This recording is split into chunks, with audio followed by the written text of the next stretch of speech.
Before a song is released, a record is produced, or a chorus is written, the musicians that write them think a lot. They live a lot, and they feel a lot. Before the chorus dives into the stories and experiences that shape these artists, and ultimately, the music we hear. I'm your host, Sophia Loper-Carroll, and this month's guest is Gengahr. Gengahr are a 4-piece band from Hackney in East London. Their third studio album, Sanctuary, is an intimate dive into lead singer Felix's experience with loss. It is also, however, a celebration of friendship and collaboration. Felix's bandmates Hugh, Danny, and John stuck by him, and they brought on Jack Steadman of Bombay Bicycle Club as producer. The resulting songs are glimmering, heartbreaking, hopeful, and liberating all at the same time.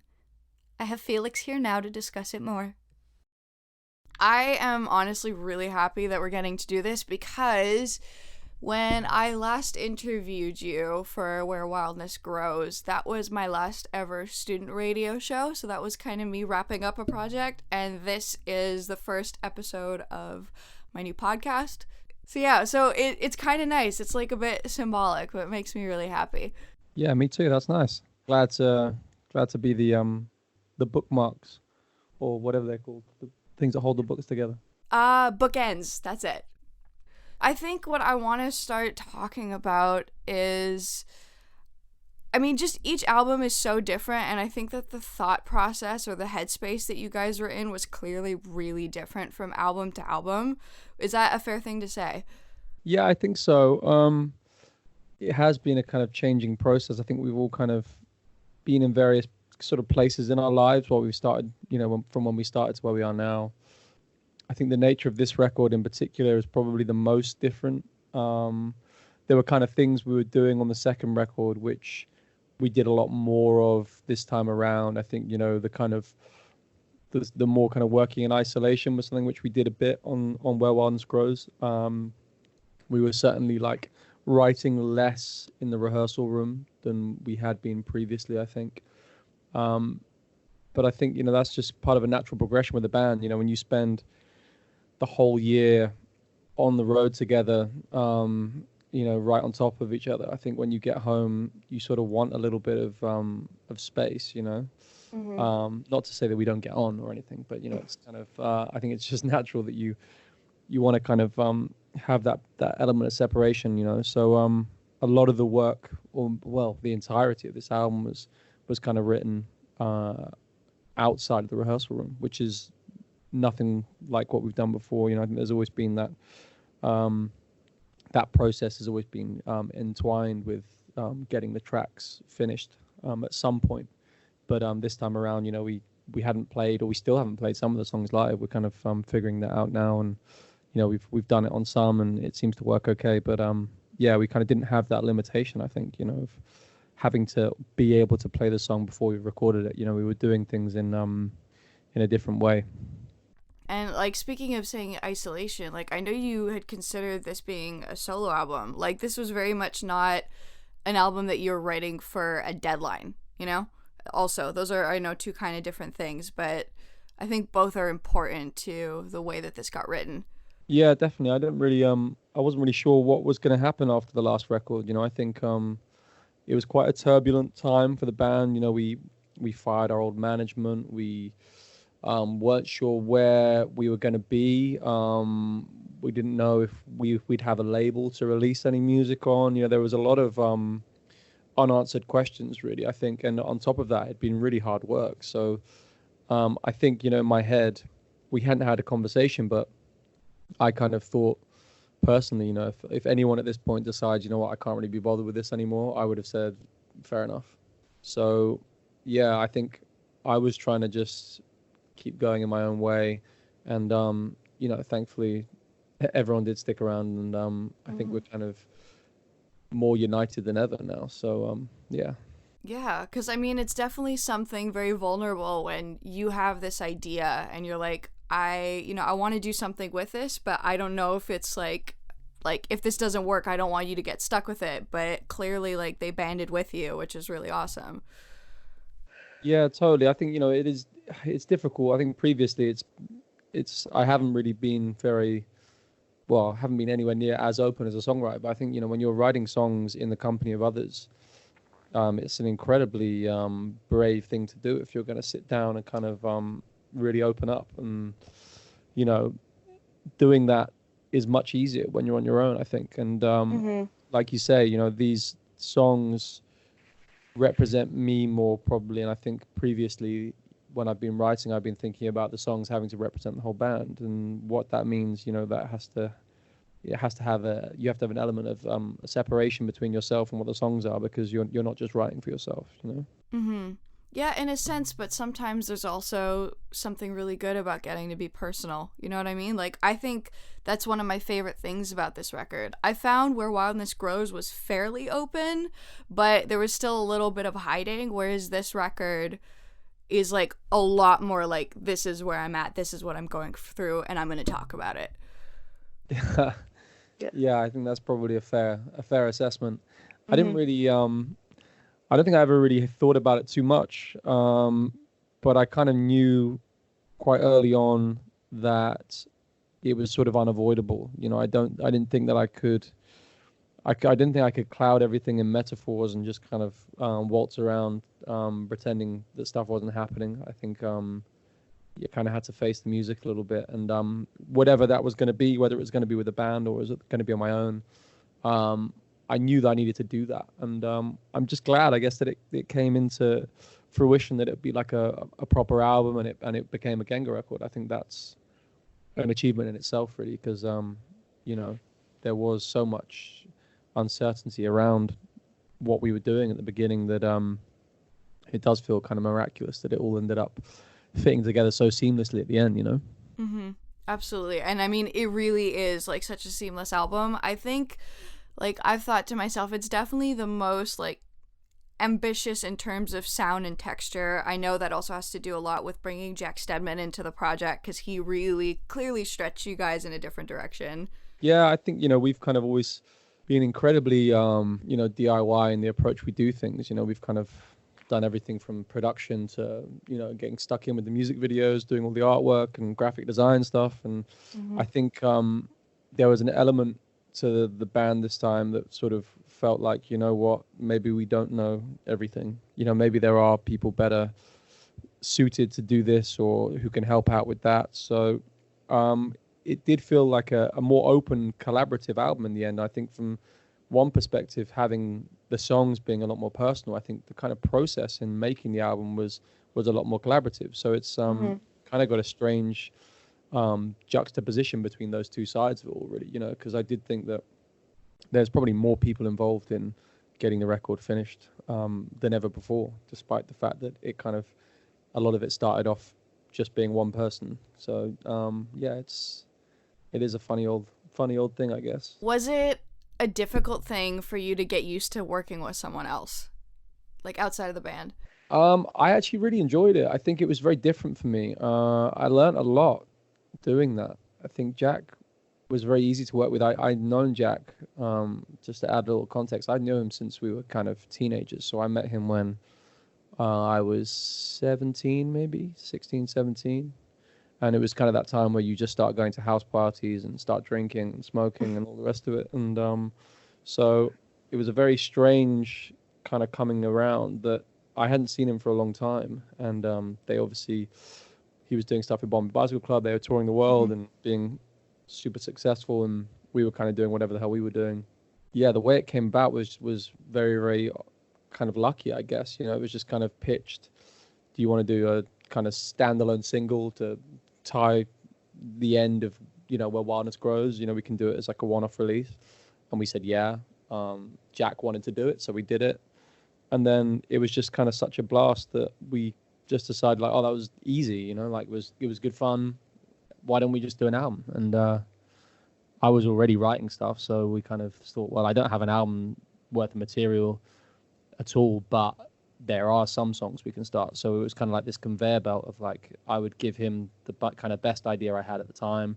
We'd work on that, and meanwhile I'd be kind of getting other ideas together with the band to then kind of keep feeding Jack as we kind of went, So it was it was a lot of fun. It was a very different way of writing. I think previously we've always had the whole album together, but I think this way we were doing it, we're kind of picking the songs as we went. I think that kind of helped kind of sculpt the whole overall sound, because we were picking songs that fitted, or we felt would fit in really nicely with the album and would complement what's already there, rather than necessarily kind of having the whole body of work finished. Yeah, it's funny that you say that because the album still feels very much like a story, and I don't know if it's perfectly linear necessarily, but it does feel like there's a growth and a kind of personal development that happens through it. So despite the fact that you kind of picked as you went along, it does feel like the songs were made to be together. Yeah, I think some of that as well comes because you're trying to. I often redraft things even as I'm doing the takes. I'll kind of decide, oh shit, you know what, like this bit, maybe this doesn't make sense, or maybe it should be something else. And to the point where I think Jack got quite frustrated with me by the end and was like, it was fine the first time, you've made it worse, just stop singing now. I was kind of able to make them, I think, more cohesive, because once the songs kind of were in there, I wanted them to fit in with that narrative and feel a part of the same world, so I think I was kind of conscious of that. I don't necessarily think all the songs fitted in right away, but I think by the end they kind of all had a place that at least made sense to me. I want to touch on something that you just said, like how you would constantly want to change certain aspects of it, and he would be like, okay, stop it. Are you the perfectionist in that situation and in that dynamic? I think that everyone's the perfectionist when it comes to their own parts. And that's just, John's the same. John re-records guitar parts when he goes home and then sends them back into the studio. And he'll just be up all night doing that. And it's totally bonkers, and we end up normally just going back and using the original one. But I think it's the nature of, you want to feel as though you've done the best you can on any given part, especially with the vocals, because they're so often so vulnerable. They're right at the front. You're kind of like, you hear every hiss, pop, crackle, and I don't know. I don't really like the sound of my own voice. I don't know. Maybe most people don't. I think it takes someone else to kind of say like, oh no, that sounds really good. I don't know. I'm generally probably more critical than anyone else would be. But I struggle with that stuff. I think I'm getting better at it. But I think generally I'd redo it, and I'd never get out of the studio, I think, at that point. To be fair, I think we all get a bit of imposter syndrome in whatever we're doing, where we're like, I shouldn't be doing this, or someone else could be better than me, or whatever. But I think that's why it's good to sometimes have someone on the outside to kind of pull you out of that and be like, no, you're doing good, like you said. I think that's part of the reason why the album came together so quickly as well, because normally I'd be self-editing and redoing takes 7,000 times probably before I gave up. Whereas I think having Jack as a sounding board there it sped up that process. I was able to be quicker getting through things, because he would just sort of be like, no, that's it, it's done, it's fine, stop, we're gonna move on. And I kind of was quite happy for him to take the lead on that. I think, if you bring in someone with more experience than yourself, then you've got to listen to the decisions that they want to make. I think, otherwise you're wasting their time and you're wasting your own time. So I think that was a really important thing that we didn't really struggle with, to be honest. I don't think there was never a moment where anyone felt like Jack overstepped his mark or felt that they'd been kind of put out, or it's just it felt very natural and comfortable. Everyone got on really well, and I think we kind of allowed Jack to just make the final call on if something was good enough, rather than us do what we have done in the past and spend weeks and weeks trying to re-record the same thing in an attempt to find perfection, which generally doesn't exist as far as I'm aware. Nope, does not. I totally agree. I think sometimes, like you said, you guys, the four of you, are obviously very involved in your own project, and you're all individually perfectionists. So again, having someone who's sort of removed from that, not even just that he's obviously incredible at what he does, it's kind of, again, sometimes you almost need your, what's the expression, your Switzerland or your Sweden, what's the neutral country? Yeah, Switzerland. Yeah, no, totally. And I think as well, probably the most important thing from that was just that it kept things fun. Whereas you can really drain any enjoyment out of something if you spend too much time kind of doing the same bit. You want to keep like an overall kind of image of, or a projection maybe of what it should end up being. And if you get too zoomed in on the details, you can often lose focus on that. And I think the best producers are able to do that. They can keep the big picture in their heads the whole time, and avoid doing what, you know, we used to call at art school, it's like knitting, you know, when you're like shading the same area when you're making the picture worse every time. But it's just something to do. So yeah, I think that that is important. I think that, you know, they're the kind of things that I knew, I think, but it's never hurts to be reminded these things, you know. Mm-hmm. Yeah. Do you feel like you felt some of that type of strain when you were working on Where Wildness Grows? Definitely. I think, you know, there was a massive pressure on, you know, I felt like everything was easy on the first record because no one knew who we were, so we just done it. So, you know, there was no no one reviewing it, no one saying shit about you on Twitter or anything. It was just us just making music for fun. And then once people are like, oh yeah, I quite like that, or I don't like that, then suddenly you've got shit like other people's opinions now have taken some sort of seat in the room. And I think trying to get your head around that can be difficult. I don't know. I think I certainly found it a little bit challenging. I think, you know, you want to be really bold. You want to come out and feel like you've stepped everything up and you've made a better album and you're a better band. And, you know, it's not necessarily that easy. I think, you know, you kind of, it's all like, it's all hard work, really. You know, you've got to kind of roll your sleeves up and just do the work. Try and enjoy it as much as you can. But I think we did, for whatever reason, we found ourselves not really having a great time making that record. It just felt difficult, I think. You know, we had to re-record it in its entirety. Oh my God. So that was kind of a bit of a drain, really. You know, trying to get, when you do something the first time, it's fine. But if you have to go and re-record the same thing exactly, well, maybe not exactly the same, but, you know, pretty much part for part the same again in a different studio after that, then kind of some of the fun has been sucked out by that point, you know. And I think everyone's aware of that as well, but you're trying your best not to think about that, or not make that into a thing, because, you know, the more you think about it, the more it is a thing. So yeah, I think that was just kind of a little bit of an underlying tension, I think, which came with that album. That's one of the things I like about this album now, is that it feels like that tension is at least largely gone. Like, it's like you kind of hit the reset button, you know, because you're not working with a label, for instance, on this one. You kind of were just like, nope, we're doing this our way.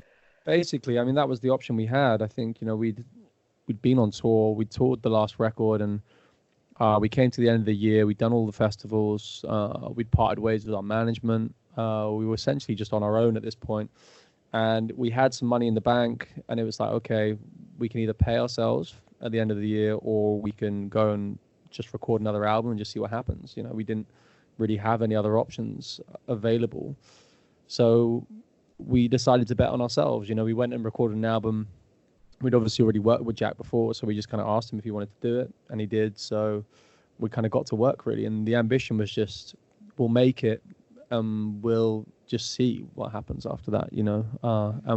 You know, we were lucky enough that there was, once we had the album, we played it to some people, they thought it was good. And then the kind of process started again, and we managed to find a home for the record. And it's kind of, you know, in a way, we've put together kind of just essentially a sort of a team of friends who are working with us now, and that kind of feels really fun and quite wholesome, and, you know, not sort of scary music industry stuff, just people who are genuinely fans and want it to do well. So yeah, it's gone in a really, really roundabout way. We've sort of ended up in a good spot, I guess, you know. Yeah, I think roundabout is absolutely the right word. Like, you kind of found, in a sense, a comfort zone within what you're doing, and because of that, it seems like it's given you the freedom to do things the way that they're meant to be done, and it's completely paid off. Well, I think, yeah, I mean, more and more, especially for guitar bands, I think they're the ones probably suffering the most in this new kind of musical climate, shall we say.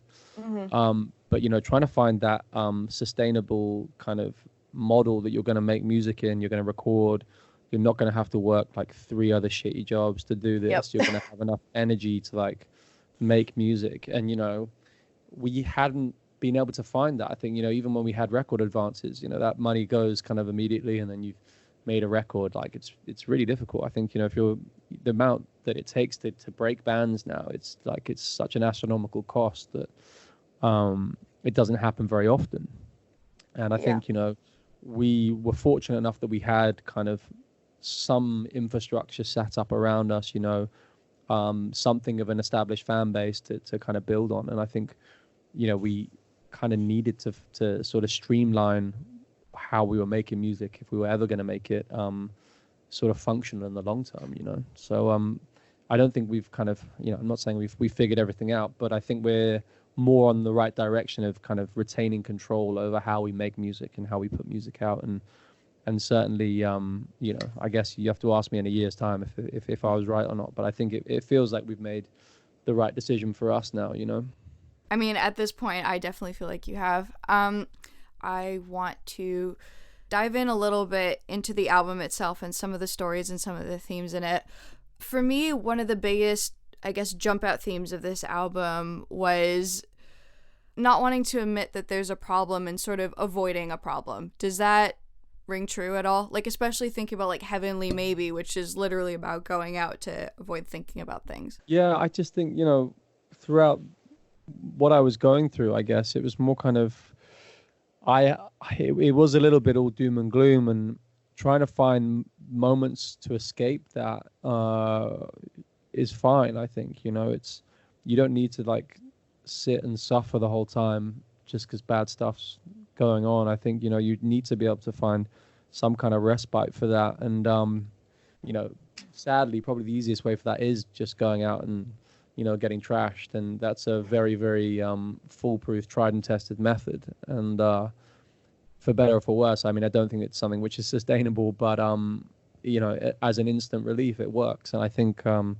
it's probably something that a lot of people can empathize with, because it's it's a fairly common one, I guess. But yeah, I guess trying to tackle a lot of the stuff I was going through, it was kind of a bit of a dark time. And I think especially after my mum passed away, and I was kind of left in this kind of just feeling angry, I guess, more than anything. And then as a kind of double hit, I had my girlfriend then lost her visa, so I ended up just essentially on my own, kind of dealing with all this stuff. And my way to get through it was to try and write songs and try and create something more positive, at least out of the out of that doom and gloom. There's got to be something good that comes of it, and hopefully the songs are that. Yeah, I mean, I think you especially feel that once you get to the end of the album, because when I look at songs like Icarus and Moonlight especially, I think the last line of Icarus, if I remember right, is something like "we're going up,"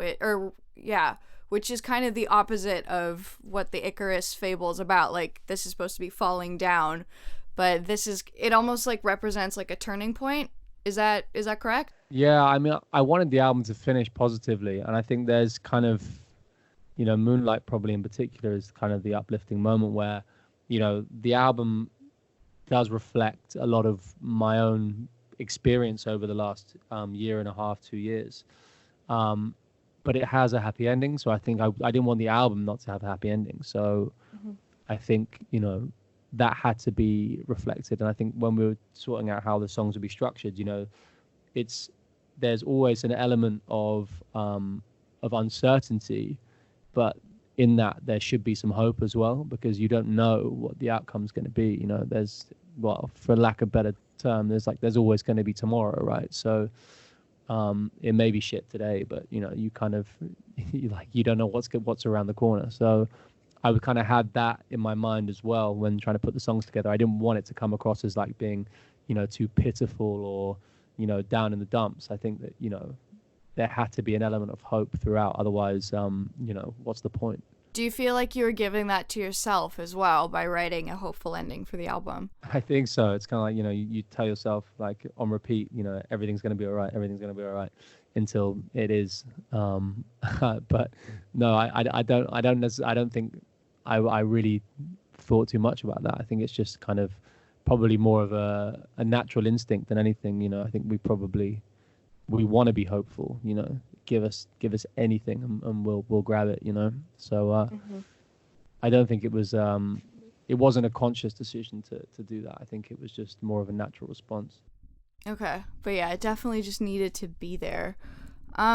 I think one other thing I want to touch on quickly, I know, like, you know, the concept of Odysseus has been like a really big thing for this album. It's obviously mentioned quite heavily, like when I've heard about the album.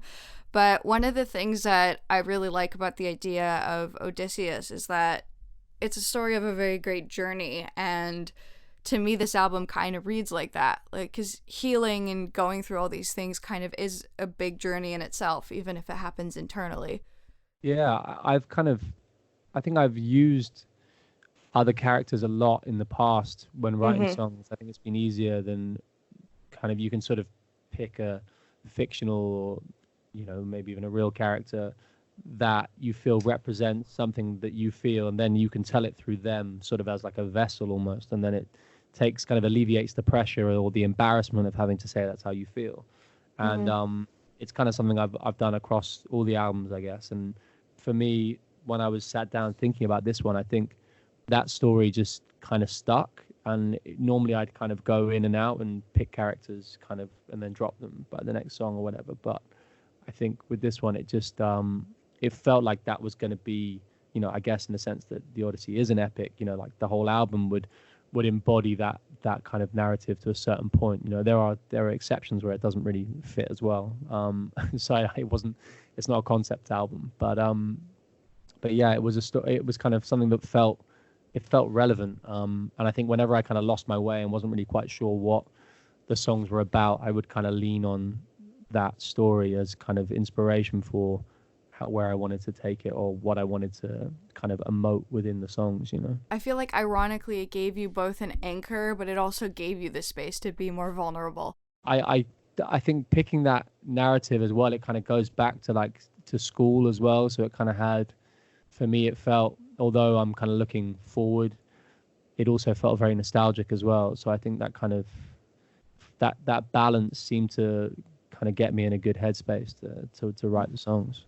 I guess circling around everything that we've said, you found a group of friends to work with you on this that care about you. You've stepped away from things that are toxic, and you've found, I guess, comfort in this image of Odysseus. The album is called Sanctuary, and I think it almost feels like that title just encompasses all of this process. Yeah, I mean, the title was something that came quite late. I think that my original title for the album was it was going to be Post-War Blues, and as I was it was quite late in the day when we'd already finished